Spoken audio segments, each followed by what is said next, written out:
il y a des examens, il y a des manifestations. Ce que le gouvernement préconise, c'est de couper l'Internet pour pouvoir empêcher ces manifestations. Donc, ces dernières années, on a eu beaucoup de pays en Afrique, notamment le Soudan, le Bénin, le Gabon, le Togo, pour ne citer que cela. Et ces pays, généralement, ont toujours évoqué les mêmes raisons, c'est-à-dire nous coupons l'Internet pour l'intérêt supérieur de la nation, pour la sécurité des citoyens, etc. Donc, ça a été quand même le début de ce que les Anglais appellent aujourd'hui le trend, c'est-à-dire la tendance à vouloir couper l'Internet à chaque fois parce qu'on a compris que l'Internet est devenu une arme, surtout pour les jeunes, pour pour réclamer leurs droits depuis le printemps arabe. On a remarqué qu'en Égypte, en Tunisie, c'est l'Internet qui a quand même permis aux jeunes de dire ce qui n'allait pas.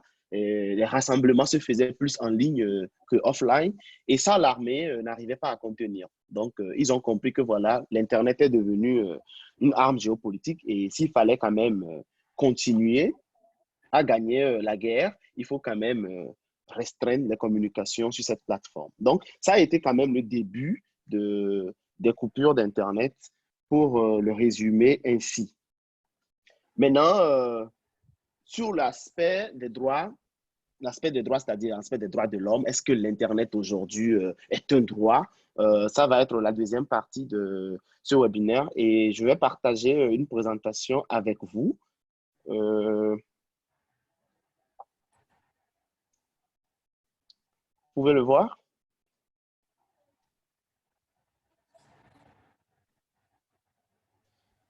Est-ce que vous avez la présentation sur vos écrans? Oui, monsieur, c'est excellent. OK, d'accord. Donc, aujourd'hui, on se pose la question de savoir si l'Internet était un droit. Donc, l'accès à l'Internet est devenu notamment un droit de l'homme, comme tout autre droit. Donc, le Conseil des droits de l'homme des Nations Unies a adopté en juillet 2016 une résolution non contraignante. Donc, comme je le disais, après le printemps arabe, beaucoup d'organisations ont compris que voilà, l'Internet est devenu un enjeu que les gouvernements, surtout les gouvernements où règnent des dictatures, utilisent ça contre leur population. Donc, il fallait quand même sortir une résolution dans ce sens pour pouvoir, entre guillemets, cadrer ça comme un droit et donner quand même du pouvoir au peuple à tenir le gouvernement en justice en cas de violation de ces droits. Mais la résolution, entre guillemets, condamne, tu vois, sans équivoque, les mesures visant à empêcher ou à perturber délibérément l'accès à l'information ou à la diffusion d'informations en ligne. Donc, ils ont invité les États à s'abstenir de telles pratiques et de les faire cesser. Donc, à l'époque du vote, il y avait des pays comme la Russie, la Chine, qui avaient quand même le droit de veto, qui se sont opposés. Ils se sont opposés parce que, comme vous le savez, c'est des pays où le contrôle de l'information est une arme pour le pouvoir. Mais la résolution a finalement été adoptée à l'unanimité en juillet. Et donc, à partir de 2016, tous les pays ont commencé maintenant à voir dans leur législation comment est-ce qu'on peut aujourd'hui intégrer l'accès ou l'Internet comme un droit. Donc, dans la résolution, ce que la résolution actuelle stipule, c'est que les mêmes droits dont les personnes disposent hors ligne doivent être aussi protégés en ligne. Donc, en particulier, la liberté d'expression qui est applicable indépendamment des frontières et que ce soit, peu importe le média choisi. Donc, ça a été dans ce sens-là que la résolution a été adoptée. Donc, que ce soit en ligne ou que ce soit dans la presse ou que ce soit sur n'importe quelle plateforme, il faudrait que les mêmes droits de la liberté d'expression, par exemple, qui est respectée, par exemple, sur les médias traditionnels, la radio et tout ça, que ces règles-là soient appliquées aussi aux citoyens en ligne. Donc voilà, à partir de ce moment-là, beaucoup d'autres principes ont été évoqués, notamment l'accès, la liberté d'association en ligne, l'universalité, l'égalité, etc. Donc, ça a été quand même le début de, de l'Internet comme un droit pour les peuples, pas seulement les peuples africains, mais tous les pays membres de l'ONU. Donc, les cuites de censure et des perturbations. La résolution a condamné, tu vois, ces mesures. Du coup, aujourd'hui, ça empêche un pays, tout pays membre de l'ONU, et on sait que la majorité des pays aujourd'hui sont membres de l'ONU, ça empêche ces pays-là à restreindre les communications Internet pour leur population parce qu'aujourd'hui, l'accès à l'Internet est considéré comme tout autre droit que nous avons aujourd'hui dans la Déclaration universelle des droits de l'homme.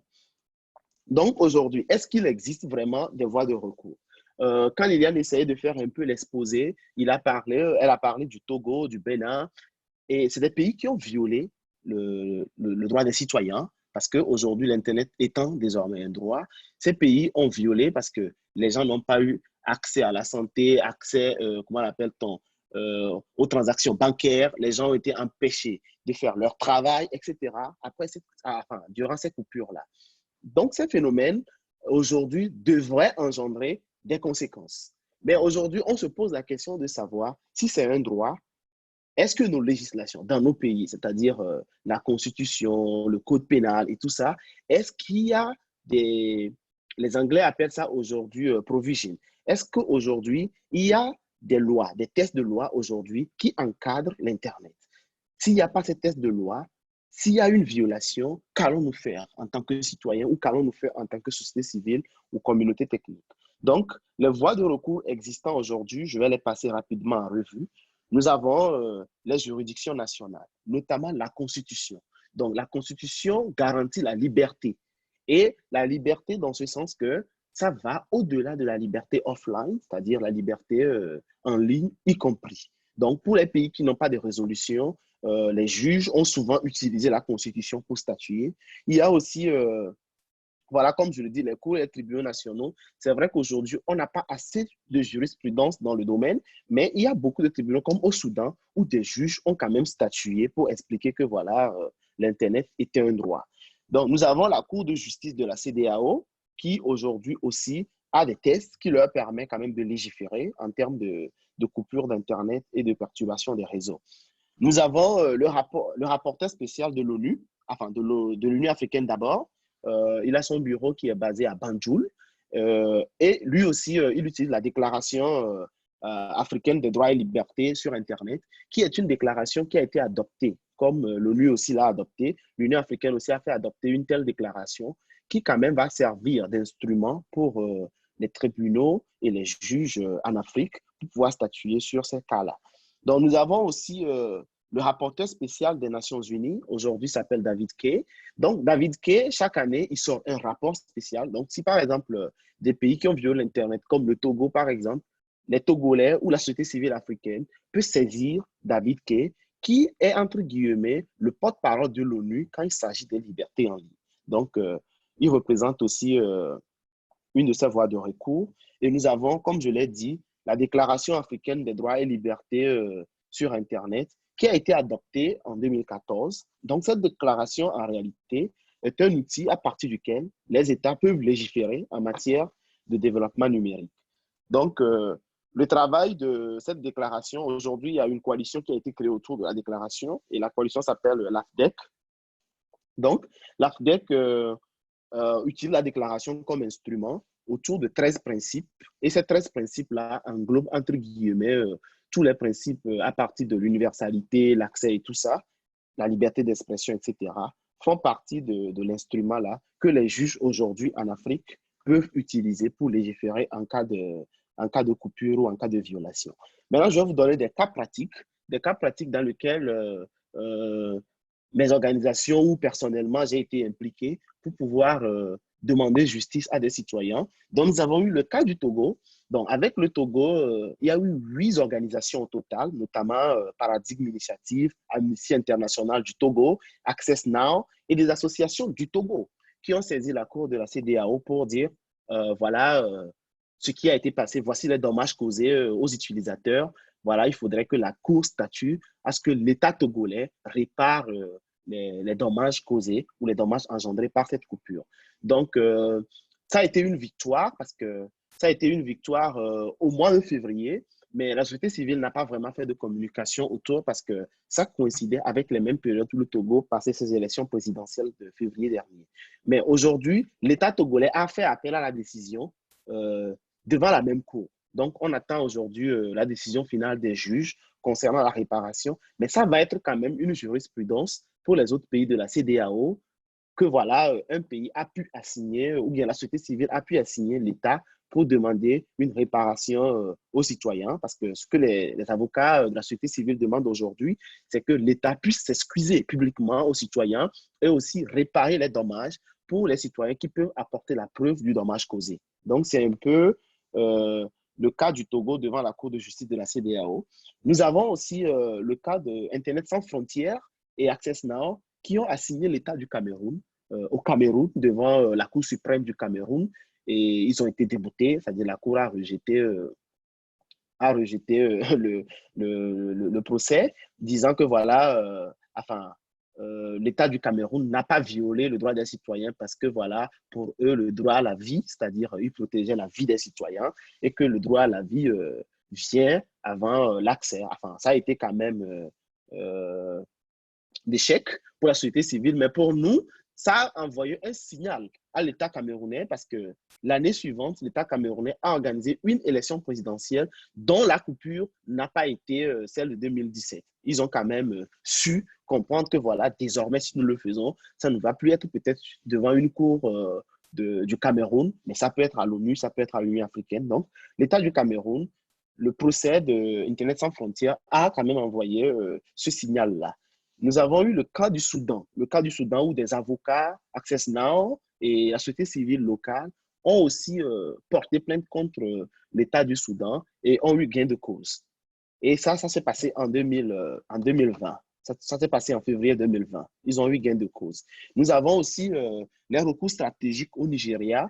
Donc, l'organisation avec laquelle je collabore, Paradigme Initiative, ce qu'on a essayé de faire, c'est que aujourd'hui, pour chaque violation que le gouvernement ou n'importe quelle institution du Nigeria aujourd'hui commet, nous essayons quand même d'assigner ce ministère ou l'institution en question devant les cours et tribunaux au Nigeria. Et depuis lors, il y a eu 27 procès au total que nous avons gagnés parce que des citoyens ont été arrêtés illégalement. On a demandé réparation pour eux, on a formé partie civile, etc.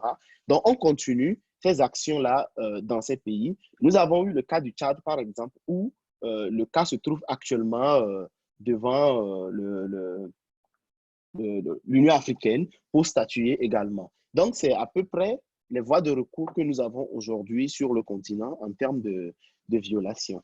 Maintenant, en tant que participant à ce webinaire, quelles sont les actions? Qu'est-ce que vous pouvez faire en quittant, par exemple, ce webinaire ou bien en voulant vous engager pour cette cause après? Donc, nous avons ce que nous appelons aujourd'hui les coalitions. Nous avons les coalitions, nous avons les engagements multi-acteurs et les plaidoyers. Maintenant, voici comment ça s'explique les coalitions. Les coalitions, nous avons le NetRight. Le NetRight Coalition est une coalition que dirige aujourd'hui Paradigme. C'est une coalition composée d'avocats pro bono, d'organisations de la société civile qui aujourd'hui défendent, comme je le dis, 27 procès au Nigeria. C'est pour vous dire que c'est des avocats membres de cette coalition qui ont décidé de porter ce cas-là pro bono, c'est-à-dire les victimes ne payent rien, mais on va en justice pour eux et on demande réparation aux dommages et aux torts qu'on leur a causés. Et aussi, c'est une plateforme qui permet aussi de pouvoir comprendre plus en profondeur ce que c'est que les droits numériques et dans vos pays, comment est-ce qu'ils peuvent vous accompagner en termes de formation, en termes d'accompagnement pour des projets de loi, en termes d'accompagnement des députés, etc. Donc, c'est un peu le bien fondé de la coalition NetRight. Son adhésion est gratuite. Pour la coalition Keep It On, c'est une organisation aujourd'hui qui représente 170 organisations à travers le monde. Donc, Keep It On aujourd'hui opère de la même façon que NetRight. C'est une très grande coalition dont on a Reporters sans frontières, Internet sans frontières, Access Now, pratiquement les grandes organisations, y compris le gouvernement américain, qui fait partie de cette coalition. Donc, en cas de violation ou en cas de coupure, la coalition Keep It On est devenue aujourd'hui la coalition qui tient le flambeau pour les campagnes demandant au gouvernement de libérer ces réseaux-là. Donc, un peu, la coalition Keep It On essaie aussi de faire la prévention. Donc, par exemple, quand je prends le cas du Togo, c'est le cas le plus récent. Non, la Guinée est le plus récent, mais je crois que ça s'est passé dans les 2 mois, le mois de février 2020. Donc, avant les élections au Togo, la coalition Keep It On a essayé quand même d'envoyer une lettre ouverte au gouvernement pour leur dire que, attention, il y a élection et nous savons que vous avez l'intention de couper l'Internet. Allez, attention, nous vous observons. Si vous le coupez, on se verra en justice. Donc, il y a quand même ces avertissements-là qui sont envoyés et aussi expliquer aux États les enjeux économiques que peuvent causer ces coupures d'Internet-là. Donc, on a fait pareil pour la Guinée. Donc, il y a aussi le Freedom Online Coalition. Et le Freedom Online Coalition, pour la première fois, leur réunion a eu lieu en Afrique. C'était le mois de janvier au Ghana. C'est une coalition composée de gouvernements. Et aujourd'hui, on a plus de 70 gouvernements à travers le monde qui font partie de cette coalition-là. Et l'objectif de ces gouvernements-là, c'est aussi de promouvoir ces différents droits-là. Donc, c'est à peu près le bien fondé de la coalition Freedom Online Coalition. Nous avons aussi d'autres coalitions en gestation au Togo, au Nigeria et au Cameroun. Et l'objectif de ces coalitions en gestation, c'est de pouvoir inspirer des textes de loi pour défendre ces genres de coupures, pour donner un instrument juridique aux juges de nos pays pour pouvoir légiférer quand il y aura ces genres de violations. Pas seulement pour des coupures d'Internet, mais aussi toute violation en ligne. Par exemple, une personne qui a été arrêtée pour une publication sur Facebook ou bien les données, par exemple, personnelles des étudiants qui sont publiées en ligne sans leur consentement, pour que ces genres de violations-là puissent être quand même avoir des tests de loi derrière pour pouvoir légiférer. Donc, au Nigeria, la loi a été votée par les deux chambres du Parlement. C'est arrivé chez le président l'année dernière. Le président n'a pas promulgué la loi parce qu'il y a deux clauses dans la loi, dans le projet de loi, qu'il a demandé à ce que la société civile travaille avec les forces de sécurité pour pouvoir revoir ces clauses-là avant de renvoyer à la chambre basse du Parlement. Donc voilà à peu près les coalitions.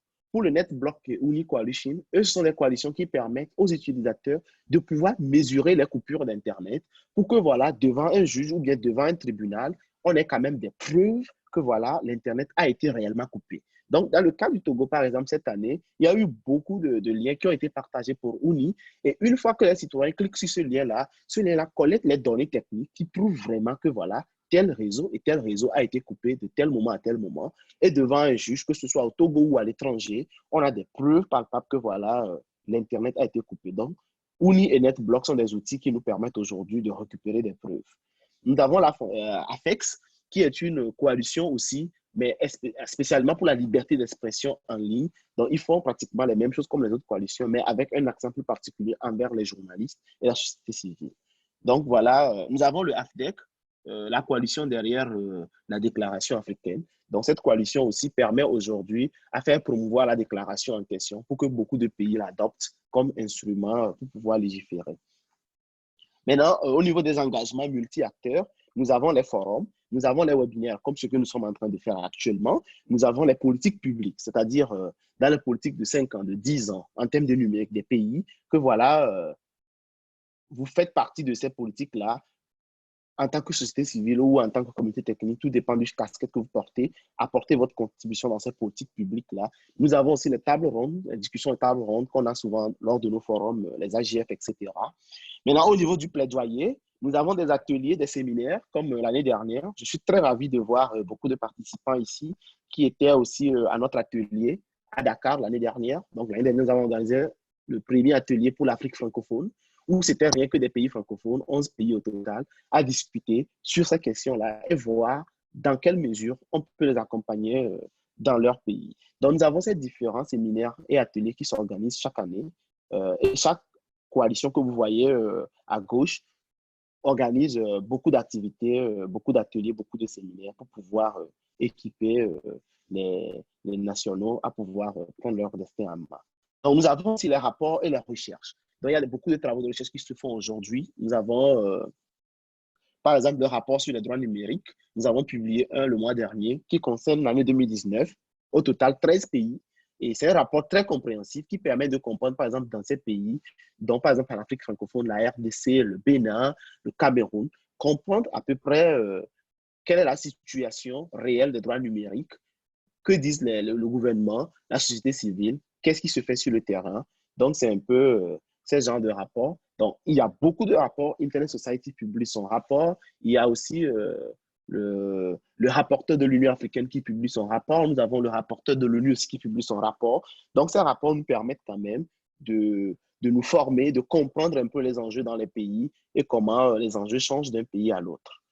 Nous avons aussi les procédures judiciaires, comme j'ai expliqué dans le slide précédent. Nous avons aussi les projets de loi, comme j'expliquais, au niveau des coalitions au Togo, au Nigeria, au Cameroun. Donc, à peu près, ce sont les actions que la société civile est en train de mener aujourd'hui pour la promotion des droits numériques et lutter contre les coupures d'Internet. Et maintenant, quel rôle vous pouvez jouer? Comme je l'ai dit, nous avons les monitorings, les formations, les coalitions, les observateurs de droits numériques. Nous avons aussi les recherches actives de partenaires au sein des chambres législatives. Nous avons aussi les coalitions à l'échelle africaine, par exemple, les recours aux instances tribunaux, etc.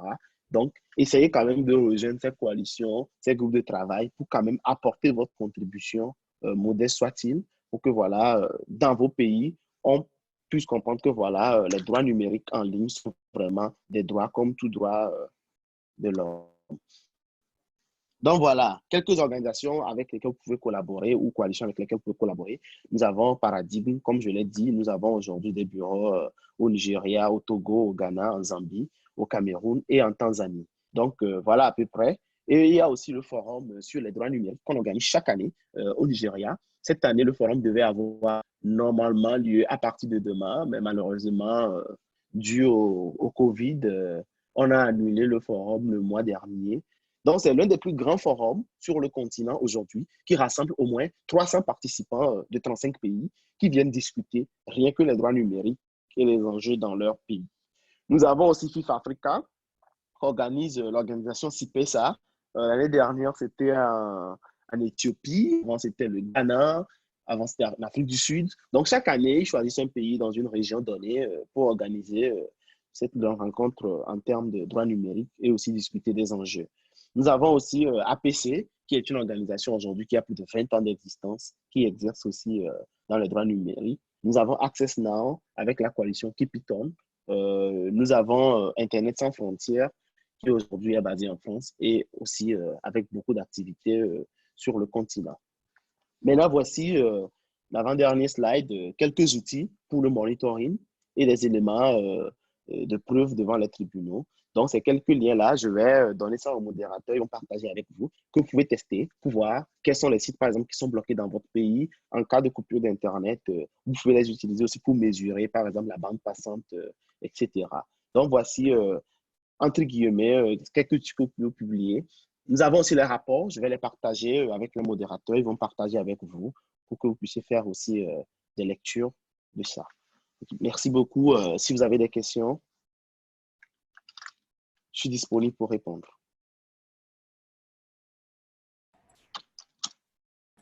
Merci Emmanuel, vraiment félicitations, c'était une excellente présentation. Voilà, je pense qu'on peut déjà féliciter l'intervenant qui a fait une brillante présentation. Moi, vraiment, j'ai appris beaucoup de choses, beaucoup de choses. Et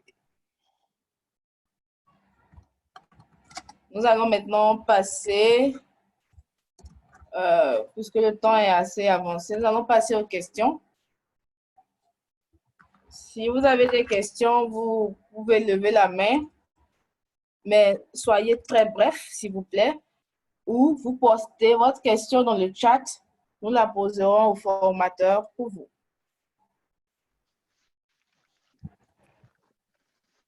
Excellente présentation.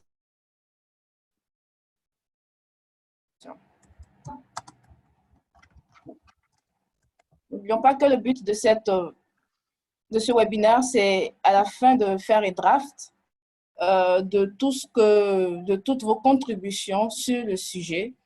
À la fin du webinaire, mon collègue Rachad vous partagera le lien où vous pourrez mettre vos inputs. Donc, c'est le moment de poser vos questions. Est-ce qu'il y a des notions que vous n'avez pas saisies? Moi, pour ma part, c'était vraiment une présentation complète qui parle du contexte, la contextualisation même de l'Internet, shutdown et des droits humains, des organisations, des initiatives qui existent. Je pense que c'est un large éventail d'informations qui a été distillé en ce soir et nous remercions les intervenants. Et il y a quelqu'un qui a posé une question, M. Vitus, et à Liliane aussi. Il demande, je voudrais savoir si un particulier peut porter plainte pour coupure de l'Internet par l'État. Si Oui. oui, comment? Vers quel organisme Donc, tribunal porter plainte? Merci beaucoup. C'est la question. voilà. Donc, comme j'essayais d'énumérer les voies de recours existants aujourd'hui en Afrique francophone, vous pouvez l'essayer avec les tribunaux de votre pays. Vous pouvez aussi l'essayer devant la Cour de justice de la CEDEAO si vous êtes membre de la CEDEAO ou saisir le rapporteur de l'Union africaine sur les droits numériques qui peut aussi légiférer en termes de violation sur le continent.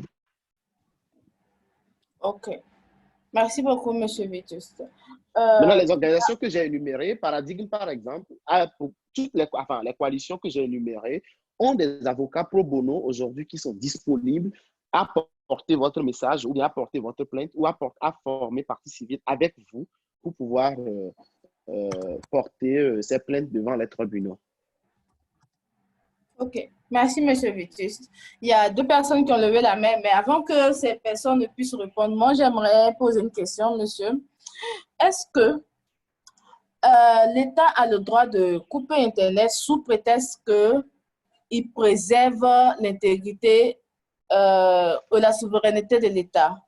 Est-ce qu'il n'y a pas des moyens pour il n'y a pas de moyens dont l'État dispose pour éviter que l'Internet soit coupé quand il y a des élections ou quand il y a des activités qui peuvent jouer sur la souveraineté de l'État?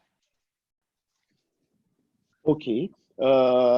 Merci. Il n'y a aucune raison aujourd'hui de couper l'Internet parce que, comme je le dis, si l'ONU aujourd'hui a sorti une résolution pour dire que voilà, l'Internet doit être traité ou l'accès doit être traité de la même façon que les autres droits, ça veut dire qu'aujourd'hui, c'est comme vous me posez la question de savoir est-ce qu'on peut empêcher quelqu'un de naître? Parce que le droit à la vie, c'est un droit. Donc, ce que je suis en train de dire, c'est que les États aujourd'hui n'ont aucune raison à pouvoir couper l'Internet aux citoyens. Enfin, la loi ne leur permet pas, ne leur permet plus comme avant. Comme je le disais, avant le printemps arabe, c'était possible parce qu'il n'y avait pas de législation ni de résolution de l'ONU sur la question. Mais aujourd'hui, il est impossible. Mais je pense que Liliane n'a pas eu assez de temps aussi pour nous expliquer. Il y a eu plusieurs formes de coupures. Il y a plusieurs formes de coupures. Aujourd'hui, nous avons ce qu'on appelle par exemple le throttling. Le throttling est la réduction de la bande passante par l'État dans une zone donnée. Et vous allez voir que, par exemple, dès qu'il y a des manifestations, je prends le cas du Togo, par exemple, la ville de Lomé, il y a certaines parties de la ville, parfois, qui n'ont pas la connexion parce que ces zones-là sont des zones de rassemblement, de manifestation. Donc, l'État, aujourd'hui, a quand même investi lourdement dans ces technologies de surveillance de masse qui leur permettent de réduire la bande passante sur les réseaux de connexion de ces zones-là. Donc, le throttling, par exemple, aussi, est puni par la loi si vous avez la preuve. Mais aujourd'hui, en Afrique, sur le continent, nous, Africains, nous jugeons que voilà, un throttling est mieux qu'une coupure complète de l'Internet. Donc, c'est un peu les enjeux. Il y a les États aussi qui font de la censure, c'est-à-dire lors des élections au Togo, il y a eu plusieurs sites d'information qui ont été censurés, c'est-à-dire qui ont été bloqués sur le territoire. Et ça, par exemple, ce sont des violations, mais elles ne sont pas aussi majeures. C'est comme des crimes. Ne sont pas aussi majeurs comme des coupures totales d'Internet où les gens ne peuvent pas avoir accès aux services de soins, de banque et tout ça. Donc, c'est un peu les enjeux. Les États, ils ont les moyens, surtout les États africains, ils investissent lourdement dans tout ce qui peut leur préserver leur pouvoir. Donc, ils ont les moyens, mais aujourd'hui, ces États-là n'ont pas encore la technicité de pouvoir faire le throttling bien approprié comme il le faut. Merci beaucoup, Emmanuel. Pour terminer la question, il y a quelqu'un qui a répondu sur le point. Il demande, est-ce que le comportement du citoyen ne justifie pas souvent la coupure de l'Internet? OK. Aujourd'hui, comme je le dis, tout pays qui a justifié la coupure d'Internet par des manifestations publiques, il y a eu toujours des morts. Et au Cameroun, il y a eu plusieurs morts malgré les coupures en zone anglophone. Au Togo, il y a eu des morts en 2017 malgré les coupures. Au Bénin, lors des législatives, il y a eu des morts malgré les coupures, etc. Donc, il n'y a jamais eu de raison de dire que voilà, le comportement des citoyens empêche l'État aujourd'hui à couper l'Internet. Nous invitons plutôt les États à avoir des textes de loi qui punit la diffamation en ligne, qui punit des comportements, tu vois, en ligne, que de pouvoir enfin, mettre les gens en prison pour 10 ans en utilisant une loi sur la cybercriminalité. Je prends le cas du Cameroun. Au Cameroun, il y a deux étudiants, enfin pas des étudiants, des lycéens, des mineurs qui ont été condamnés à près de 20 ans de prison parce que le pays a utilisé la loi sur la cybercriminalité. Qu'est-ce qui s'est passé? C'est des jeunes qui ont partagé des SMS de blagues pour dire que voilà, Boko Haram recrute. Boko Haram recrute. Les blagues que nous partageons généralement sans le savoir. Ces jeunes ont été arrêtés, des jeunes mineurs inconscients qui étaient dans leur lycée. Ils ont été arrêtés et jugés avec une loi de la cybercriminalité. C'est un cas que nous avons suivi, par exemple, sérieusement au Cameroun. Aujourd'hui, nous avons un lanceur d'alerte au Cameroun, Paul Chouta. Il est en prison. Il a passé 11 mois en prison parce qu'il a publié une vidéo sur sa page Facebook, une vidéo qu'il n'a d'ailleurs pas filmée. C'est une vidéo qui circulait sur les réseaux sociaux. Il a aussi partagé d'une écrivaine qui se battait avec un enseignant. Aujourd'hui, il passe 10 mois en prison. Or, la peine maximum pour, comment l'appelle-t-on, pour ces genres de délits, c'est de passer 6 mois maximum en prison. Mais aujourd'hui, nous encourageons les États à amender les gens pour la diffamation en ligne que d'envoyer des gens en prison pour 15 ans, 20 ans pour avoir exprimé leurs opinions en ligne. Merci beaucoup, Emmanuel. Je pense que nous allons passer à la question suivante. C'est très enrichissant. Je vais donner la parole à Adamo Idriss. Oui, Adamo, vous pouvez vous exprimer, s'il vous plaît. Bonsoir. Bonsoir. Vous pouvez poser votre question, s'il vous plaît.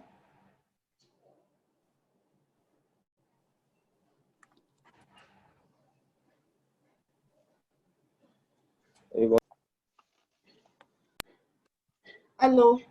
Oui, merci beaucoup pour la présentation.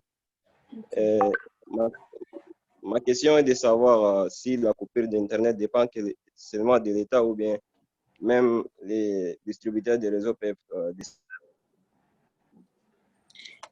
OK. Allô? Merci. Oui, merci Adamo. Allô? Allô? Yeah. Oui. Merci Adamo. Je pense que on va laisser les intervenants s'exprimer sur la question. Liliane, on va donner l'attitude à Liliane de s'exprimer sur la question et ensuite M. Vitus. Liliane, tu peux y aller, s'il te plaît.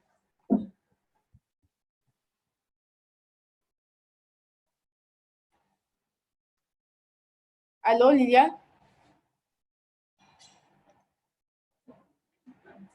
Monsieur Vitus? Oui, je peux prendre la question. Oui, allez-y, s'il vous Donc, plaît. ce qui se passe, Idriss, merci pour la question. Ce qui se passe généralement en Afrique aujourd'hui, c'est que tout opérateur aujourd'hui qui signe, comment l'appelle-t-on, son contrat de licence avec n'importe quel État que ce soit, a une clause dans sa licence qui stipule que voilà, pour des raisons de sécurité nationale et de préservation de la paix, l'État peut appeler ou le régulateur peut être appelé à couper l'Internet. Donc, il n'y a pas d'opérateur aujourd'hui qui, de son propre chef, peut maintenir l'Internet quand l'État en décide autrement. Donc, il suffit que l'État envoie un courrier. Ça se trouve déjà dans les licences de tous les opérateurs à travers le continent parce qu'on a fait une étude dessus. Et ces opérateurs n'ont pas le choix. Donc, il suffit que l'État leur envoie une lettre pour dire que monsieur tel, que ce soit MTN ou RTL ou Orange, nous voulons que voilà, le réseau soit coupé parce que nous pensons que voilà, il y aura des morts à la manifestation de demain. Donc, c'est une question de business parce que l'opérateur ne peut pas aller à l'encontre de sa licence qui lui a été octroyée. Donc, c'est un peu la difficulté qu'éprouvent aussi ces opérateurs. Il y a des pays, par exemple, où l'opérateur, les serveurs sont même détenus par le régulateur, où le régulateur, en un seul bouton, peut couper tout le pays, mettre le pays dans le noir, sans que même l'opérateur ne soit informé. Donc, il existe des cas comme ça dans plusieurs pays africains. Merci beaucoup. Liliane, tu veux ajouter quelque chose sur ce point?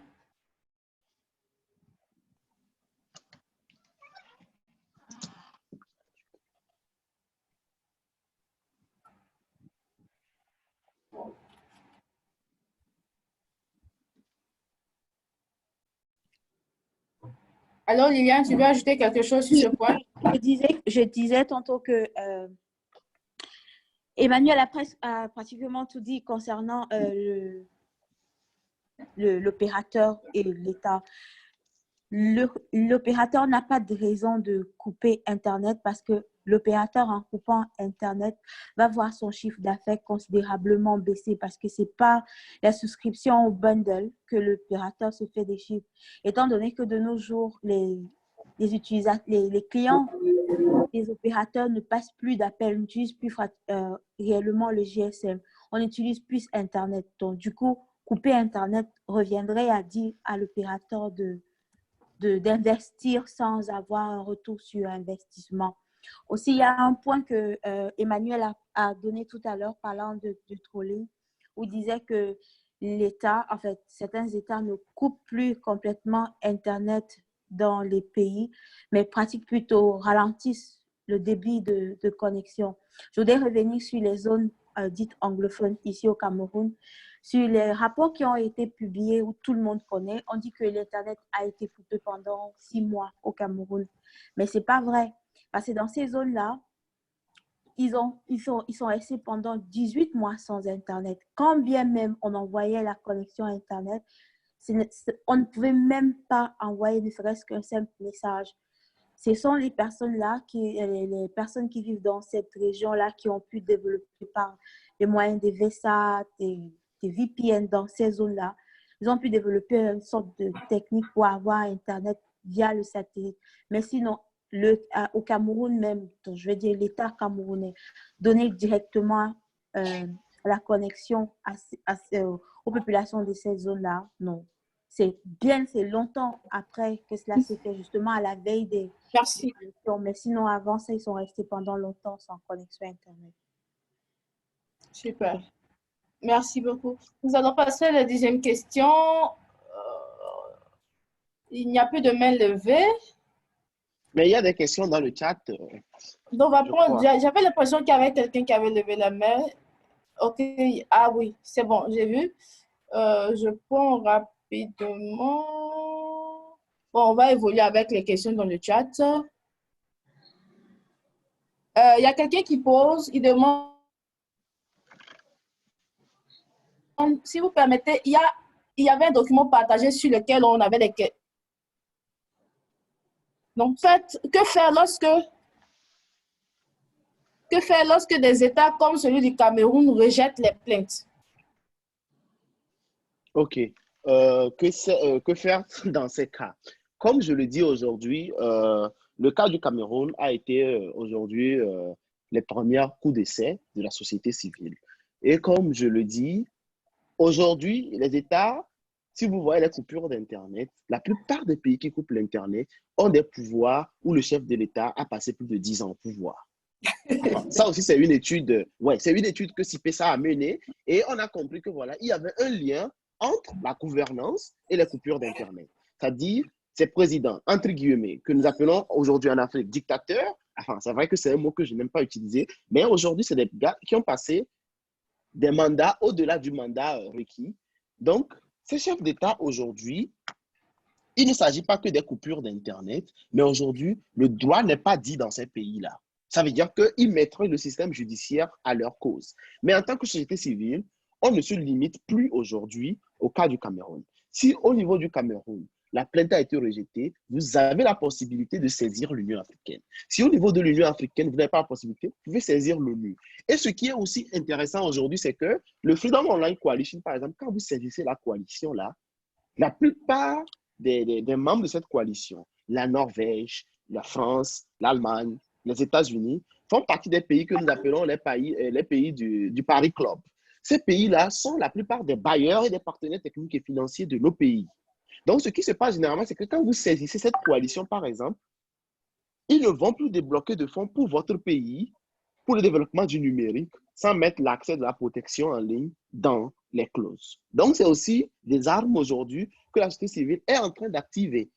Donc, un procès qui a été tout simplement rejeté ne suffit pas. Il faut aller plus loin, c'est-à-dire aller jusqu'au bout, parler à ses partenaires techniques et financiers dans la coalition, Freedom Online Coalition, pour que voilà, ces partenaires comprennent un peu l'enjeu j'ai parlé du rapport que nous avons publié récemment. Ces rapports aussi permettent à ces décideurs-là, pour n'importe quel fonds qu'ils débloquent pour le développement du numérique dans nos pays, ils essaient de voir aussi la situation des droits de l'homme, la situation des libertés en ligne, avant de pouvoir accorder ces prêts-là à nos pays.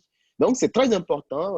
J'ai vu la question pour le Bénin aussi. C'est très important parce que si vous prenez les décisions, par exemple, de l'ONU, de l'Union africaine, ce sont des résolutions. Les États sont invités à respecter, mais ils sont toujours souverains. Parce qu'on estime que voilà, chaque État est souverain dans sa gouvernance. Donc, aujourd'hui, si les États rejettent ces résolutions, vous avez toujours la possibilité de faire ce que nous appelons le lobbying ou le plaidoyer envers ces partenaires techniques et financiers pour que, voilà, quand nos ministres vont aller se présenter à Washington devant la Banque mondiale pour demander un prêt, pour qu'on leur pose la question de savoir comment ils expliquent ces coupures. Et si on leur donne l'argent, il faudrait que dans les contrats qu'on leur donne, il y ait quand même des résolutions de la sorte. Donc, c'est un peu aussi l'autre aspect qu'explore aujourd'hui la société civile. Poser une question. On va prendre la question de Harold et on va ensuite prendre les questions qui sont dans le chat. Il y a assez de questions dans le chat. Ils sont très sollicités aujourd'hui. Harold, vous pouvez poser votre question, s'il vous plaît. OK, merci beaucoup. Bon, j'ai renvoyé. Allô? Oui. Oui, vous me recevez? Très bien. D'accord. Liliane Emmanuel, c'est là. Vous posez votre question. D'accord. Plusieurs questions ont déjà un peu abondé dans le sens, mais moi, j'ai juste une simple question.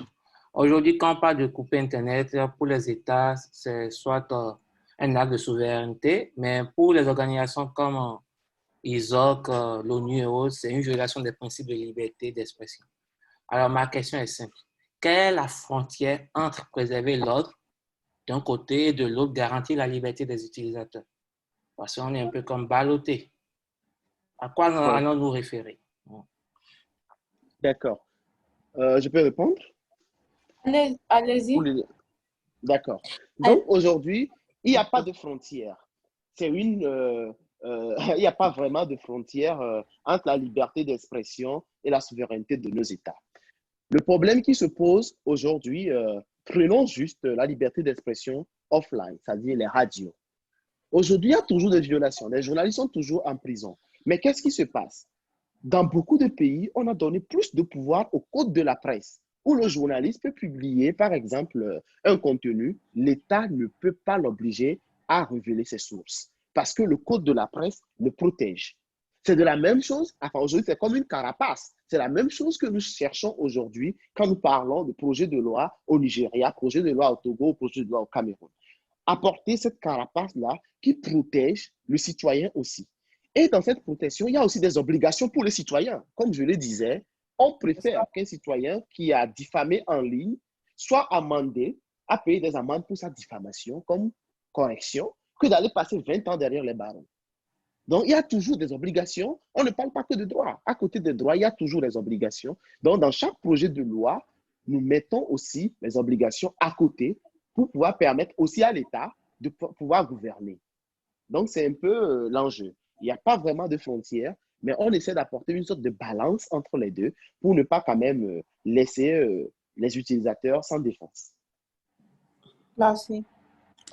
Liliane, vous voulez ajouter quelque chose sur ce point? Oui, je voudrais ajouter pour faire un peu, pour calquer un peu à celui du modèle qui a été fait au Cameroun.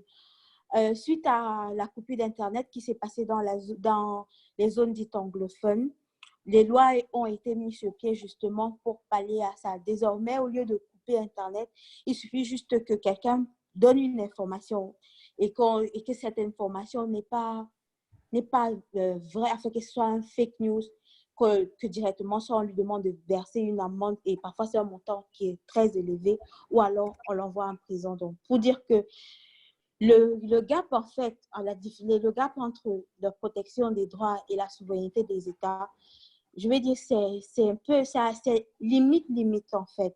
L'État ne voudrait pas que ce qui se passe de mauvais chez lui soit connu dans le monde entier. la communauté internationale, la société civile voudrait protéger les intérêts des populations. Donc maintenant, c'est aux utilisateurs de savoir faire la part des choses, de ne pas publier des fake news ou alors de s'assurer de la véracité de l'information avant de partager sur Internet. Un peu comme dans la vraie vie, quoi. Donc, ce que D'accord. j'avais pas ajouté comme élément Merci. de... Il y a Malik qui a une question. On va désactiver son micro pour qu'il puisse s'exprimer. D'accord.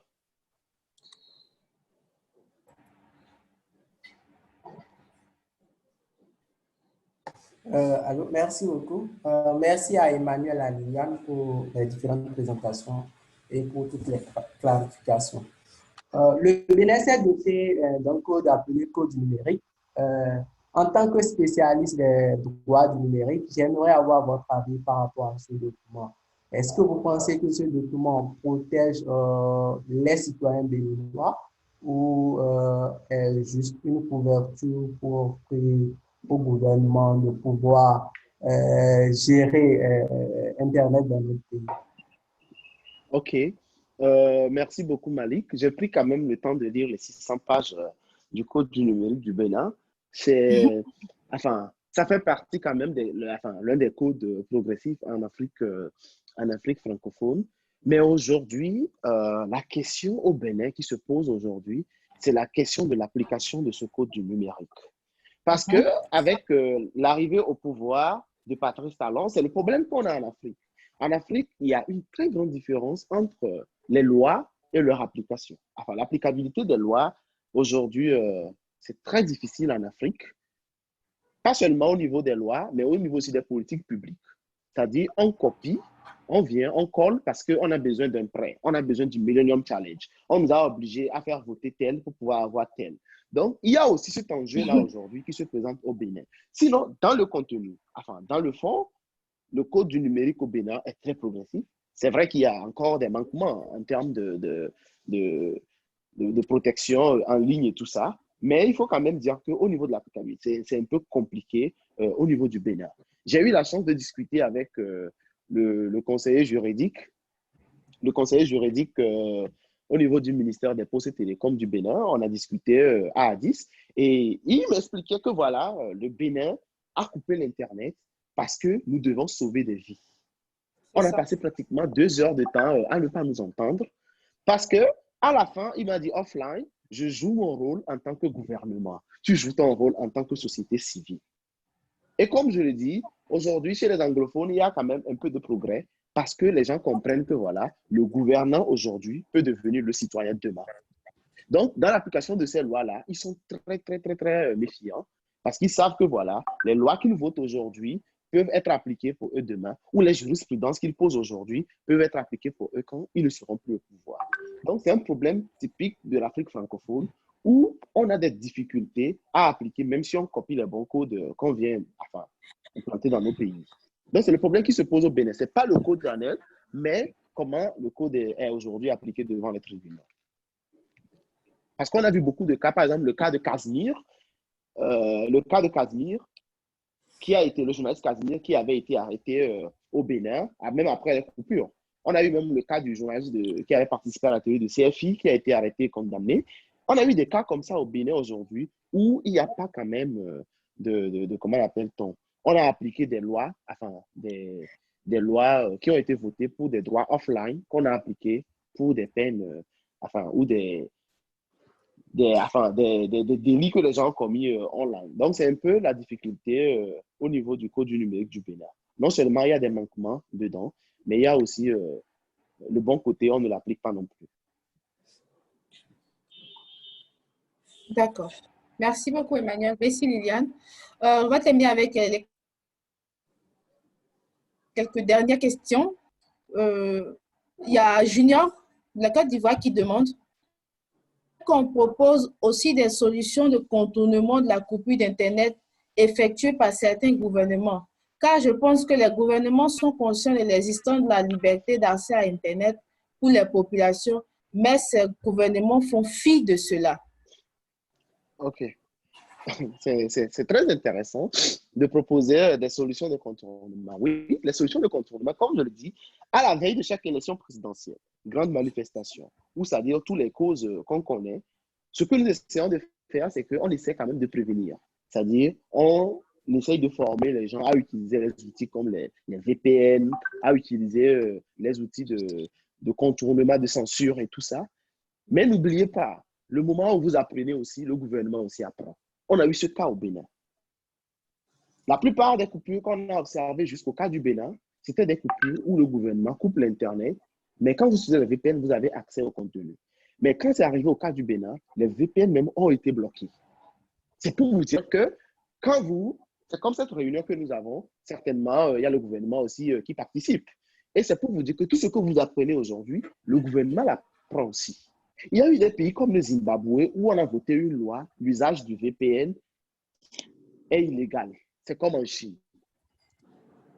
Donc, c'est un peu ça. C'est-à-dire, on est sur un continent où il faut quand même arriver à un terrain d'entente entre gouvernement et société civile. C'est pourquoi je le dis aujourd'hui, nous ne travaillons plus en tant qu'adversaires. Aujourd'hui, on travaille plus en coalition avec ces gouvernements pour pouvoir les aider. C'est-à-dire qu'on leur donne, par exemple, les outils pour légiférer, nous mettons les obligations aussi des utilisateurs à côté des droits. Et à partir de là aussi, ils comprennent que voilà, oui, vous prenez en compte aussi notre rôle en tant que gouvernement à instaurer l'ordre public. Donc, c'est un peu trouver les terrains d'entente, oui, mais aussi prévenir. Nous essayons le maximum que nous pouvons en tant que société civile pour que les gens puissent, quand le gouvernement essaie de bloquer, ils puissent aussi contourner. Sauf que c'est difficile, comme je l'ai dit, les gouvernements, ils apprennent aussi. Surtout les gouvernements africains. Ils apprennent même plus que les citoyens. Ça, c'est bien, c'est bien. Liliane, est-ce que vous avez quelque chose à ajouter sur ce point? En fait, il a tout dit. Il a tout dit, effectivement. D'accord. On avance dans la série des questions. Je pense que c'est les 3 dernières questions. Il y a Siram Adiakbo qui demande: la société civile en Afrique ne se spécialise pas beaucoup, ce qui est un facteur qui décrédibilise un peu. Peut-être faudrait-il envisager la création d'une plateforme en ligne accessible aux citoyens qui permet de dire l'atteinte à leurs droits en ligne. D'accord. Aujourd'hui, il y a beaucoup de choses aussi qu'on doit comprendre quand on parle de société civile. La société civile, si je prends par exemple le cas du Togo, dont je suis originaire, nous avons beaucoup d'ONG aujourd'hui qui exercent dans les droits de l'homme, mais les droits numériques, c'est un nouveau terrain sur lequel ces organisations aujourd'hui sont eux aussi en train d'apprendre, d'abord, et aussi en termes de bailleurs, la plupart des sociétés civiles africaines, leurs fonds qu'ils reçoivent pour leurs programmes ne sont pas directement liés à des programmes de droits numériques. C'est récemment, enfin, quand je dis récemment, c'est 3-4 dernières années que des organisations ont décidé de mettre, tu vois, leurs fonds à défendre les droits numériques. Donc, en termes de spécialisation, je suis d'accord, les temps évoluent et il faut évoluer avec le temps. La société civile africaine a vraiment besoin de comprendre les droits numériques et aussi les bailleurs aussi sont en mesure de pouvoir les accompagner. Mais oui, il faut se spécialiser, il faut qu'on vous connaisse sur le terrain, il faut que vous travaillez d'abord avant de pouvoir réclamer quelques fonds que ce soit pour votre travail. Là, je suis tout à fait d'accord, la société civile africaine, tout ça là est nouveau pour nous, nous l'apprenons, c'est comme quand l'Internet est arrivé en Afrique au début des années 2000. Donc, c'est un peu ça. C'est nouveau pour nous tous, mais on essaie quand même de se spécialiser, de se concentrer dessus et de pousser le bouchon un peu plus loin. C'est ça. Liliane, est-ce que vous avez quelque chose à ajouter? La spécialisation, je pense que pas vraiment, mais ce qu'on fait jusqu'à présent, c'est plus dans la sensibilisation auprès des... Pardon? C'est ça, effectivement. C'est la sensibilisation que la société civile en Afrique particulièrement fait. Prends le cas d'ISOP. Ce qu'on a fait jusqu'à présent comme activité, c'est de sensibiliser les utilisateurs sur comment et de faire attention à tout ce qu'on fait sur Internet en termes de posts, en termes d'utilisation aussi. Et je pense que c'est un premier pas parce que si si la majorité, je veux dire, des utilisateurs ou ceux qui ont reçu la formation essayaient de prime abord d'appliquer ne serait-ce que cela, on ne se retrouverait plus dans une situation où on mettrait quelqu'un en prison pour avoir posté une information qui n'est pas vraie ou avoir partagé quelque chose qu'il a reçu ailleurs. Donc, pour dire que peut-être que quand il parle de spécialisation, c'est au niveau de former. Oui, peut-être, encore que même formation, on le fait peut-être pas assez, mais les formations, il y en a. C'est juste que peut-être les gens n'ont pas l'information, mais on fait des formations et on fait assez de sensibilisation pour ma part. Peut-être la personne n'a pas l'information parce qu'il faut aussi le dire, certains internautes se disent qu'il faudrait peut-être qu'on passe des informations en boucle comme des publicités je sais pas trop, des confiseries à la télé. Mais en termes d'information, je pense qu'il y a une batterie d'informations sur les réseaux sociaux, tant sur Facebook, sur Twitter et autres. Maintenant, est-ce qu'on utilise peut-être les plateformes où on trouve facilement les jeunes gens qui font face à cela, comme TikTok? Non, pas encore, mais Instagram, Twitter, Facebook, la société civile y est et fait des publications, recommande aux jeunes, aux utilisateurs d'Internet de faire plus attention à ce qu'ils postent sur Internet, de faire très attention. Et là, je profite aussi encore de l'occasion pour dire que avant de poster une information sur Internet, il faut s'assurer toujours, même si c'est notre frère qui a envoyé, que cette information est vraie. Parce que comme je disais, et on a vu des personnes aller en prison parce qu'ils ont juste dit quelque chose, qu'ils ont juste copié quelque part et ils voulaient juste faire fun, juste pour l'amusement. Sauf que ça n'a pas été si fun que ça. C'est ça. Merci. Merci beaucoup, Liliane. Je pense que c'est parmi les dernières questions. Il y a une question de Sewanou Ebo du Bénin qui demande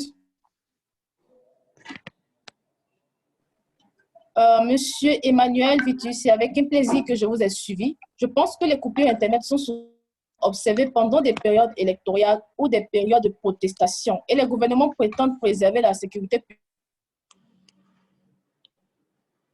Quelles autres mesures préconisez-vous pour que pendant ces périodes, les gouvernements forces nouvelles susceptibles de troubler l'ordre public? C'est une très belle question. Oui, c'est une très belle question. Je pense que vous dites la dernière, mais il y a aussi une dernière question que moi, je vais essayer aussi de répondre. Ça part dans le même sens où on parle de l'état d'urgence. Parce qu'aujourd'hui, en Afrique, avec le Covid, l'état d'urgence est un peu partout. C'est ça. Donc, je vais répondre à cette question juste après la question là. Qu'est-ce qu'il faut faire? Comme je l'ai dit, aujourd'hui, nos États ne font pas la formation civique. Nous avons des États gendarmes. Et c'est difficile.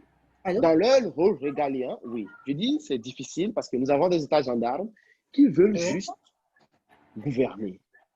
Et dans leur gouvernance, ils sont obligés, à chaque fois qu'ils sentent le menace, de couper l'Internet. Mais à vrai vous dire, d'après nos études, 60% des coupures, ce sont des dictateurs qui ont juste peur d'être critiqués. Les coupures d'Internet n'ont jamais empêché les fusions de sang. Les coupures d'Internet n'ont jamais empêché la population de diffuser les images sur Internet.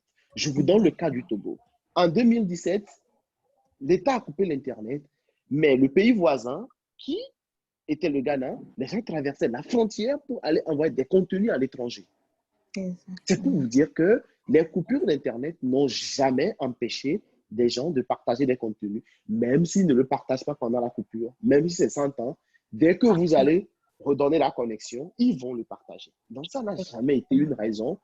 C'est dans la précipitation et la panique que nos États africains ont toujours eu cette tendance à couper l'Internet. Donc, nous encourageons plus la formation civique. Nous accompagnons aussi nos États avec les outils techniques, s'il le faut, cibler des zones et appliquer le throttling pour l'envoi des fichiers si vous pensez que les gens veulent faire des directs sur Facebook pour appeler à la haine. Ça s'est passé dans des pays comme le Tchad, où il ne s'agissait pas de manifestations. Oui, il ne s'agit pas de manifestations genre publiques que ce soit. Non, il s'agissait plutôt de discours de haine d'un peuple ou d'une ethnie contre une ethnie. C'est comme aujourd'hui, comme Liliane le dit au Cameroun, tu vas au Cameroun, dire que je suis Bamileke, tu as honte de le dire. Parce qu'il y a ce discours de haine qui existe dans le pays. Donc, ce que nous essayons de faire, c'est que essayer quand même de former les États, c'est-à-dire accompagner les États à ce que les États puissent faire d'abord la formation civique. Il faut que la société civile aussi commence par enseigner aux gens de réfléchir avant de partager. Il faut que les plateformes des réseaux sociaux, chaque fois nous avons des appels et des rencontres avec Facebook et Twitter et consorts, même la dernière réunion qu'on a eue avec Facebook, ils l'ont dit, qu'aujourd'hui, ils essayent d'apporter le maximum possible d'outils pour limiter les discours de haine en ligne. Et je vais vous donner un exemple tout simple. Avant les élections au Togo et les élections de 2016 au Ghana, qu'est-ce qui s'est passé? Facebook a eu des rencontres, même au Cameroun, Facebook a eu des rencontres avec les États pour leur expliquer que voilà, nous sommes là pour vous accompagner, pas pour censurer la population, mais nous avons des algorithmes pour trier les discours de haine. Rassurez-vous, les Africains écrivaient leurs insultes et leurs discours de haine en langue locale. Il n'y a aucun algorithme au monde qui puisse détecter des langues locales, des insultes en langue locale. Donc, c'est pour vous dire que le problème vient de nous-mêmes. Et il faut d'abord commencer aujourd'hui par sensibiliser, par former les gens à savoir qu'est-ce qu'il faut partager, qu'est-ce qu'il ne faut pas partager. N'incitez pas l'État à aller de la manière la plus forte. Donc, c'est un peu aussi l'enjeu. La population que nous essayons de protéger est parfois aussi la cause, mais il faut quand même essayer de former cette population, de leur donner une certaine éducation civique, que voilà, on puisse quand même éviter le pire sur le continent. Donc, c'est un peu aussi l'enjeu. Maintenant, au niveau de la dernière question dont je voulais répondre concernant l'état d'urgence. Parce qu'aujourd'hui, quand on décrète l'état d'urgence, ou par exemple, quand un chef d'État se lève et dit, oui, le Covid, nous sommes en guerre, et qu'aujourd'hui, nous déclarons une guerre sanitaire, ça veut dire que quoi? Ça permet au chef de l'État de gouverner par ordonnance. C'est-à-dire, il met en berne, comme la question l'a dit, il met en berne tout ce qui est législation, loi et tout ça, pour pouvoir utiliser, vous voyez, la force, etc., pour pouvoir gouverner. Mais aujourd'hui, comme je le dis, tout État sensible à la protection des droits numériques, il faut le voir dans les pays développés. La France aujourd'hui ne peut pas couper l'Internet parce qu'il y a le Covid. Ce n'est pas possible. Parce que c'est le seul lien qui reste aujourd'hui pour les familles de se lier. C'est le seul lien qui reste. Donc, c'est comme ça, il faut quand même sensibiliser que les États comprennent que voilà, l'Internet, loin de nuire à leur gouvernance, doit participer plutôt au développement. Donc, c'est un peu la sensibilisation et la collaboration avec les gouvernements qui nous manquent sur le continent. En tant que société civile, on bavarde beaucoup. Et le bavardage de la société civile africaine est dans le sens où, oui, c'est que nous sommes là, on critique. On va dans les forats, on parle, on critique nos États, on rit, on rentre chez nous. Mais en réalité, on voit l'État comme un adversaire. C'est-à-dire, c'est rare de voir la société civile et l'État dans une même salle en train de se former. Il y a Fanny que j'ai vu sur ce call. Il fait partie oui, Fanny fait partie des représentants pays comment l'appelle-t-on, du projet de l'Union africaine. Un projet sur lequel nous travaillons ensemble, oui. Et quand on était au PRIDA, quand un membre du gouvernement prend la parole, tu le sens. Et quand un membre de la société civile prend la parole aussi, tu le sens. C'est pour vous dire que chacun est sur sa défense. C'est-à-dire, chacun est en train de jouer son rôle. L'État joue son rôle de policier, de gendarme, enfin, son rôle régalien. La société civile aussi joue son rôle d'activiste, de critique, etc. Mais il faut comprendre que nous sommes arrivés à un stade où, comme moi, je ne voyage pas dans les pays étrangers, vous allez en Norvège, par exemple, vous voyez, la société civile, la communauté technique, l'État, c'est-à-dire, c'est une communauté multi-acteurs qui travaille pour faire avancer les droits numériques. Donc, c'est un peu le challenge aujourd'hui pour les pays africains. Et je pense qu'on y arrive. Il faudrait qu'on arrête de bavarder en tant que société civile et de commencer par voir s'il y a un député à l'Assemblée nationale, pourquoi ne pas devenir ami avec lui? Pourquoi ne pas essayer de lui donner des idées, des propositions de loi pour que voilà, ces lois-là deviennent demain des projets de loi qui font avancer le numérique dans nos pays. Donc, c'est un peu les petits challenges, mais que nous pouvons, à notre niveau que ce soit, nous pouvons déjà commencer. Donc, c'est un peu ça. On n'a pas vraiment besoin aujourd'hui de devenir chef d'État pour pouvoir légiférer ou de devenir qui que ce soit, mais Même dans notre quartier, le maire, les conseillers municipaux, on commence déjà à ce niveau-là par leur mettre la puce à l'oreille sur les enjeux que le numérique représente pour nous aujourd'hui. D'accord. Monsieur Emmanuel et Liliane, est-ce que vous pouvez nous accorder quelques minutes encore? Il y a quelques questions qui n'ont pas de réponse. Est-ce que c'est possible qu'on puisse les poser? Oui, bien sûr.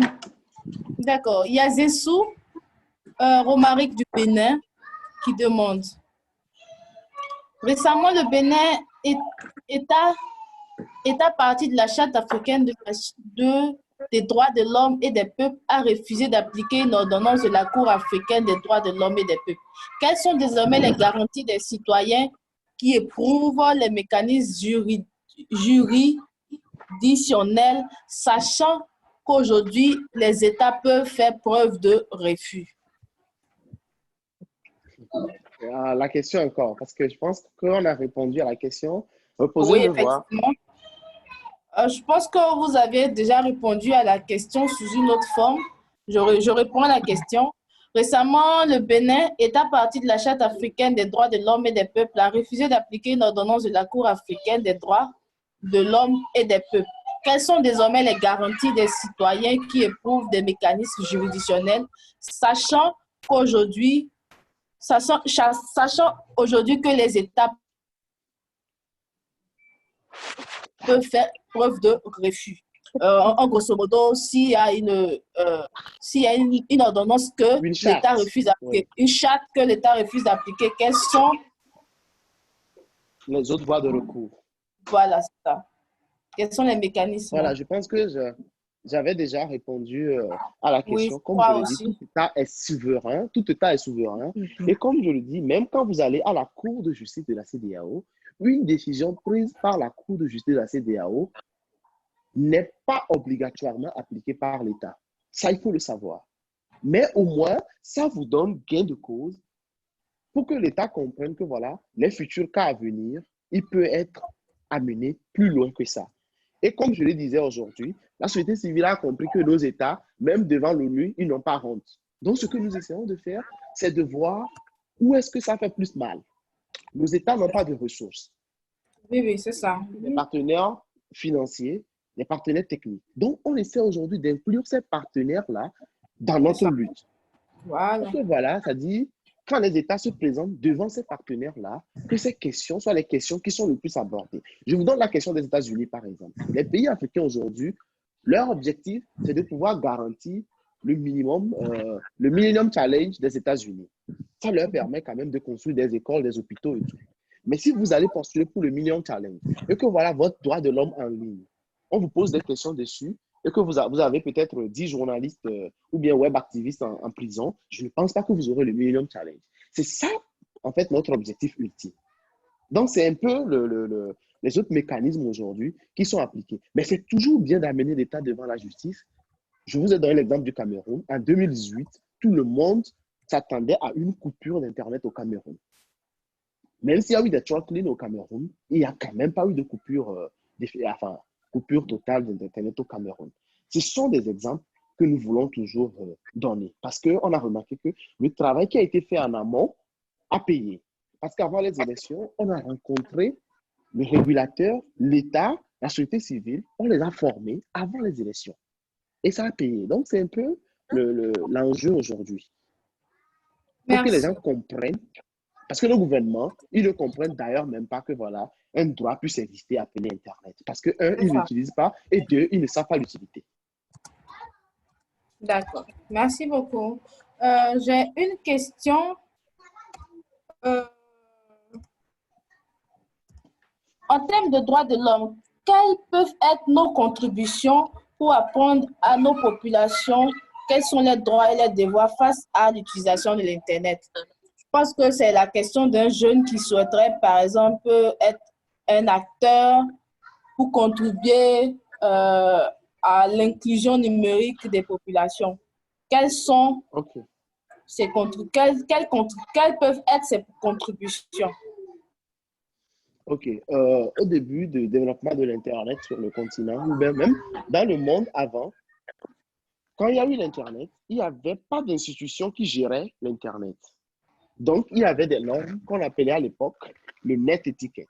C'est comme quand vous allez au dîner, les Anglais parlent de dining etiquette.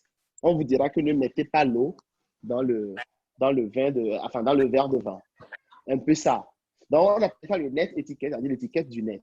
Pour aller sur le net, comment il faut opérer. Pose-toi la question si c'est important. C'était ça le début de la réglementation du net.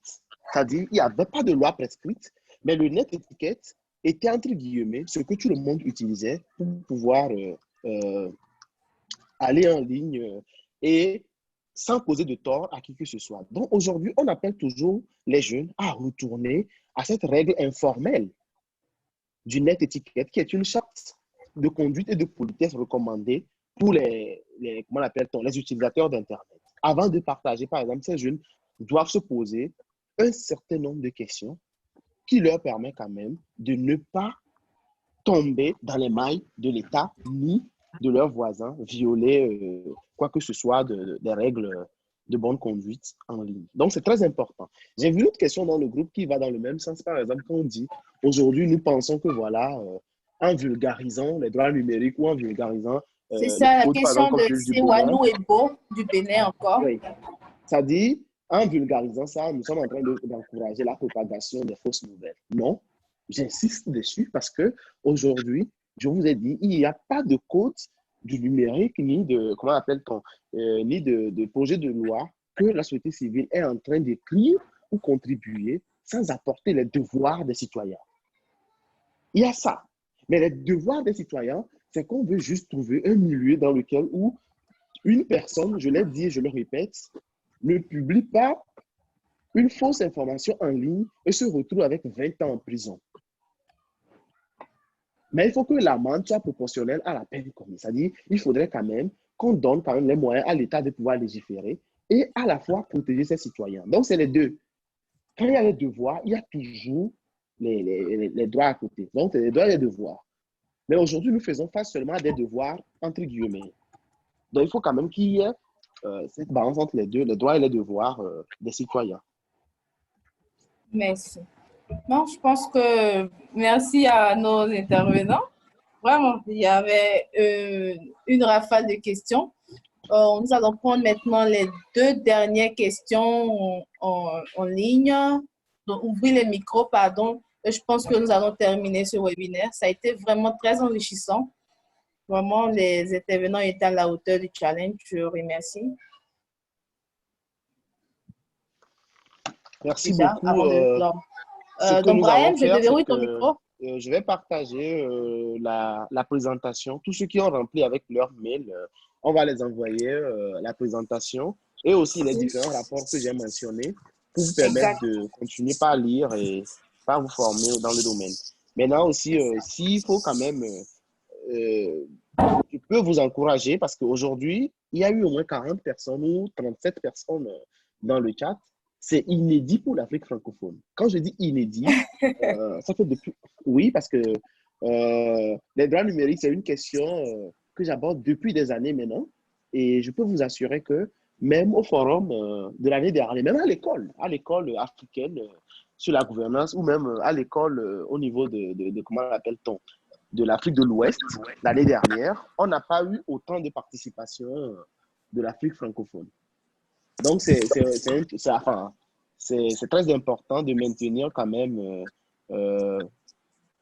les mêmes engouements, les mêmes, je sais pas, envie d'apprendre pour que voilà, l'Afrique francophone puisse avoir quand même une voie de décision. Parce qu'aujourd'hui, il n'y a que l'Afrique francophone. Et ça, c'est très important de créer des communautés. C'est-à-dire, créons des communautés Afrique francophone pour que voilà, ces questions-là, nous puissions discuter. Parce que parfois, c'est très spécifique au pays. Chaque pays a ses réalités. Comme je le dis aujourd'hui, il y a des mots, par exemple, quand on emploie en langue locale au Cameroun, ça n'a pas la même connotation en Côte d'Ivoire. Ça, ce sont des réalités que nous devons vraiment partager. Donc, il serait aussi bien de continuer dans des groupes WhatsApp, dans des groupes de mailing list, pour que voilà, le débat ne soit juste pas des échanges et on se sépare. Donc, merci beaucoup quand même pour votre participation et surtout les questions. Ce fut quand même un grand plaisir de partager ce moment avec vous. Allô, Monsieur Emmanuel? Oui. On peut prendre une dernière question, si c'est OK, possible. D'accord. ça ne me Brian, dérange vous pas. pouvez poser votre question, s'il vous plaît. D'accord, ok. Merci à tous les deux pour votre présentation. C'était vraiment enrichissant, comme Eva l'a dit tout à l'heure. En fait, je voudrais juste que vous m'aidiez à clarifier un petit détail parce que je me rappelle que dans les questions qui ont précédé, il y a quelqu'un qui a parlé de contournement en cas de coupure. Et ça m'a interpellé. Ce que je voudrais savoir, en fait, c'est enfin, qu'on fasse donc la différence pour que je sois rassuré. Quand il y a une coupure, est-ce qu'il y a possibilité de contournement? Et enfin, je veux dire, quand il y a, est-ce que c'est pas plutôt quand il y a juste une censure de certains sites internet ou de plateformes de messagerie, ou bien quand il y a une coupure, il y a encore une possibilité de rattraper ça pour l'internaute? Oui. Et, Merci pour la question. ok, Emmanuel, tu Ok, commences je et crois je que vais Liliane veut terminer. répondre. D'accord, D'accord. Donc, je il y a vais donner un plusieurs formes de élément de coupure. réponse. Je vais donner un élément de réponse et puis tu vas compléter. Brian, pour ce qui OK. est de contourner, contournement lorsqu'il y a coupure d'Internet, je vais prendre le cas de ce qui s'est passé chez nous au Cameroun. Lorsqu'on a coupé l'Internet dans la zone de nos eaux, les start-upers de la zone du Mountain Valley oui, de cette zone-là ont développé une sorte de VPN avec le satellite. C'est avec ces moyens-là qu'ils avaient accès à Internet. D'aucuns se rapprochaient des villes non loin. Parce que bon, pour le cas, par exemple, de Boya est plus proche de la ville de Douala. Donc, ils se rapprochaient pour avoir accès à Internet. Quand bien même ils n'avaient pas une meilleure qualité de connexion avec le réseau qu'ils avaient pu déployer dans cette zone-là. Donc, voilà pour ce qui est pour le moyen de contournement qu'on a utilisé ici. D'accord, ok. Emmanuel, Merci, si tu Liliane. peux ajouter quelque chose, s'il te plaît. Oui, ça dépend généralement des natures des coupures. Je l'avais dit précédemment. Avant, au Togo, par exemple, les coupures qu'on a expérimentées au Togo, au Cameroun, au Tchad, au Gabon et tout ça, c'était des coupures où le gouvernement, aujourd'hui, coupe l'Internet sur une zone géographique donnée, c'est-à-dire l'étendue du territoire. Mais quand vous avez des accès VPN, c'est-à-dire des réseaux virtuels, vous pouvez vous connecter comme si vous étiez dans un autre pays. Maintenant, ça, c'était les formes les plus simples de coupure. Comme je le dis, même couper l'Internet aussi a un challenge. C'est les formes les plus simples de coupure parce que, par exemple, les coupures au Togo, les hôtels, les ambassades avaient l'Internet. Donc, ce n'était pas un bouton qu'on a switché off, non. C'était plus sophistiqué. Maintenant, pour pouvoir avoir accès, il faut passer par ces réseaux virtuels pour avoir accès. Maintenant, dans le cas du Bénin, la coupure a été en 3 étapes. À 1h du matin, on n'avait plus accès à certains réseaux sociaux. Facebook, WhatsApp, tout ça, on n'avait pas accès à ces réseaux sociaux. Vers 6h du matin, les accès aux mails, tout ça ne passait plus. Vers 11h midi, quand la communauté internationale, la société civile internationale s'est soulevée, même les VPN qui passaient ne passaient plus. Et c'est la première fois dans l'histoire de la coupure d'Internet que les VPN ont été même bloqués. Et c'était une autre forme plus sophistiquée des coupures. Maintenant, il y a d'autres coupures trop bêtes, si je peux le dire dans ce sens, où on met le bouton off, c'est-à-dire tout le pays est plongé dans le noir. Ça, on l'a observé en RDC et au Congo. Et on vous parle de câble sous-marin qui a été coupé. C'est-à-dire on plonge tout le pays dans le noir. Il n'y a pas d'ambassade, il n'y a pas d'hôtel, il n'y a rien. Personne n'est privilégié. Donc, ça dépend du niveau de coupure et son contournement. Mais il y a des cas où même le contournement est impossible. D'accord, ok. Donc, Merci. c'est un peu l'enjeu. Ok, merci à vous.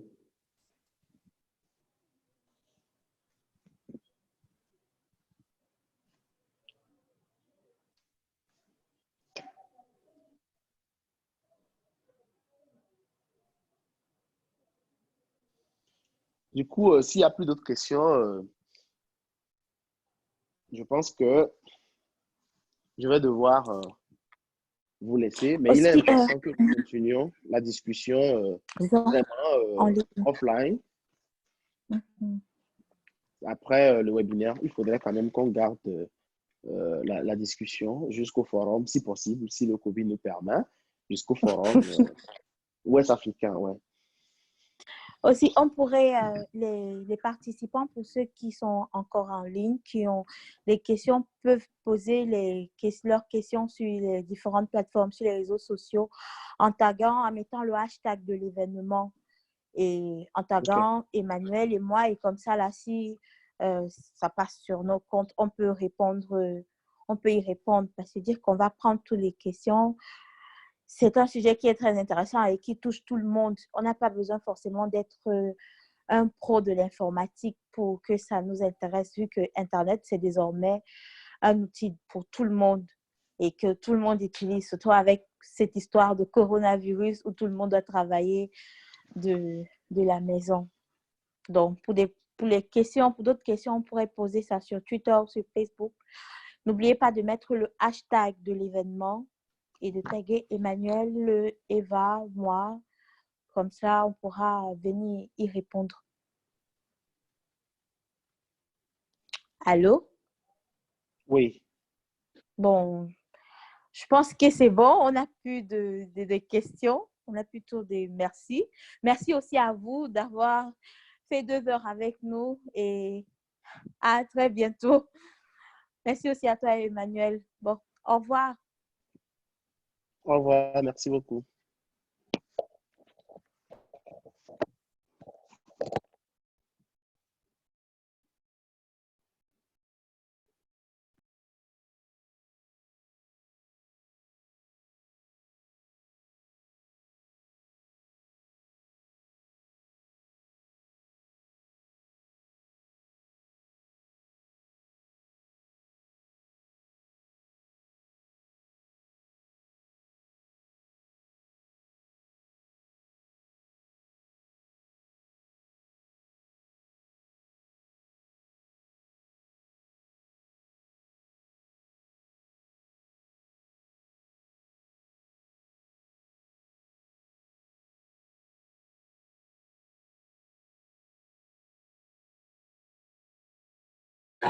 Alors, merci pour votre participation. Merci à tous ceux qui ont pris de leur temps.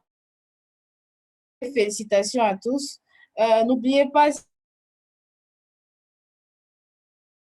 le lien pour les contributions pour que vous puissiez vous connecter au fichier Google pour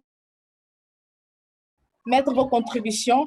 Parce que l'objectif de ce webinaire, c'est de pouvoir contribuer à la rédaction du draft de la déclaration de la jeunesse. Rachad, est-ce que tu peux mettre le lien, s'il te plaît?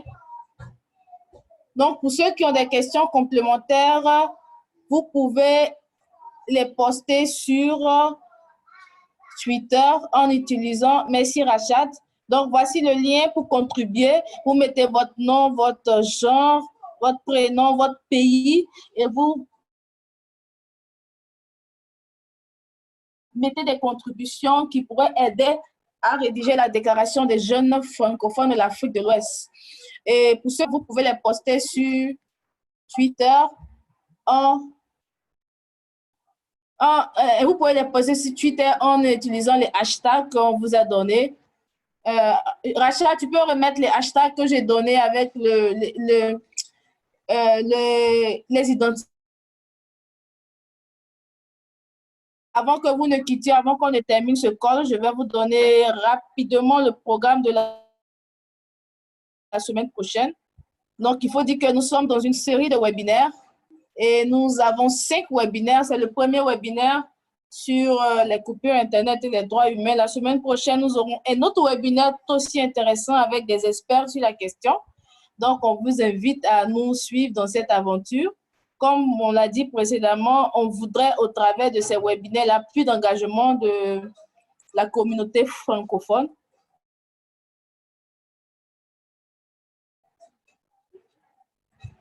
Voilà. Donc, voici brièvement présenté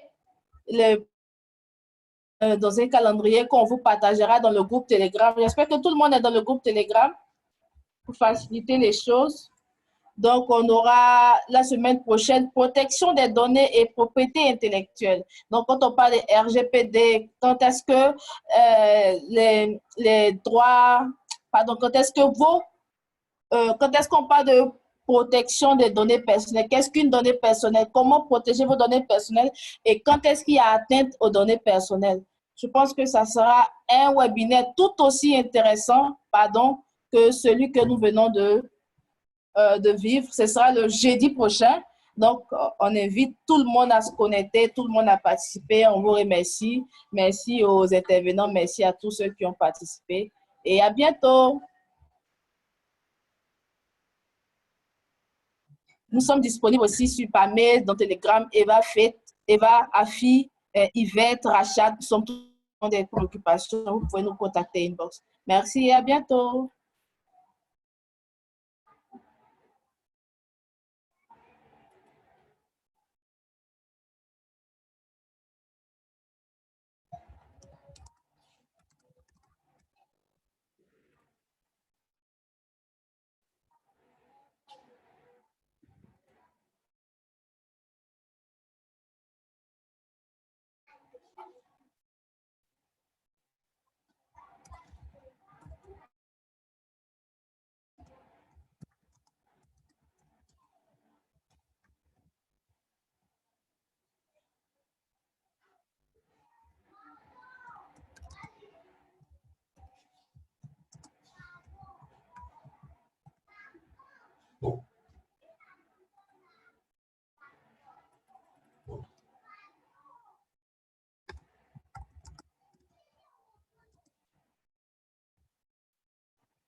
Au fait, je vous explique.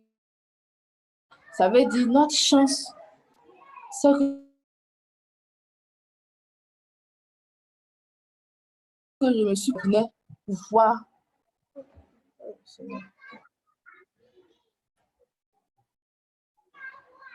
Allô, monsieur Kanga. Ça va?